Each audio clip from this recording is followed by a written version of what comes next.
Lidijai 19. Ji niekada gyvenime nematė saulės spindulėlio, žaliuojančio ar lapus metančio medžio. Nuo vaikystės ji gyvena tamsoje. Tačiau mergaitė turi 2 angelus sargus – močiutę, kuri yra jos akys, ir vokalo mokytoją Vitą, dainuoti mergaitę išmokiusią anksčiau nei kalbėti.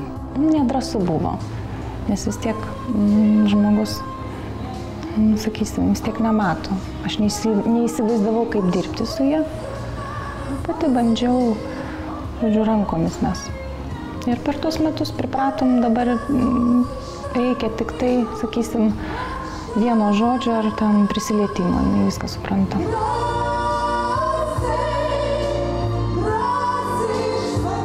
Lidija dainuoja ir groja jau 8 metus.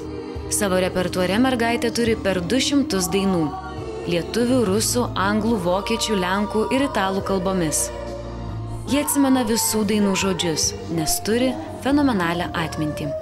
Jei dainavimas, man atrodo, kaip į šventę jinai ateina.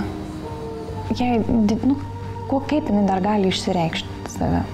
Jinai dainuodama, grodama. Man atrodo, jeigu atimtum ją į dainavimą, tai būtų sunku.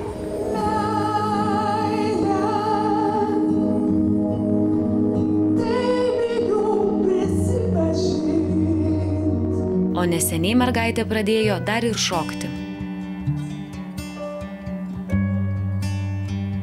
Į projektą 2 minutės šlovės Lidija ateina norėdama įrodyti, kad žmogaus galios yra beribės, netgi gyvenant tamsoje. Noriu įrodyti, kad jinai gražiai ir gerai ir įdomiai dainuoja, kad įdomus tembras, kad išskirtinė. Jinai sakė, aš tapsiu dainininkė. Jinai taip sako.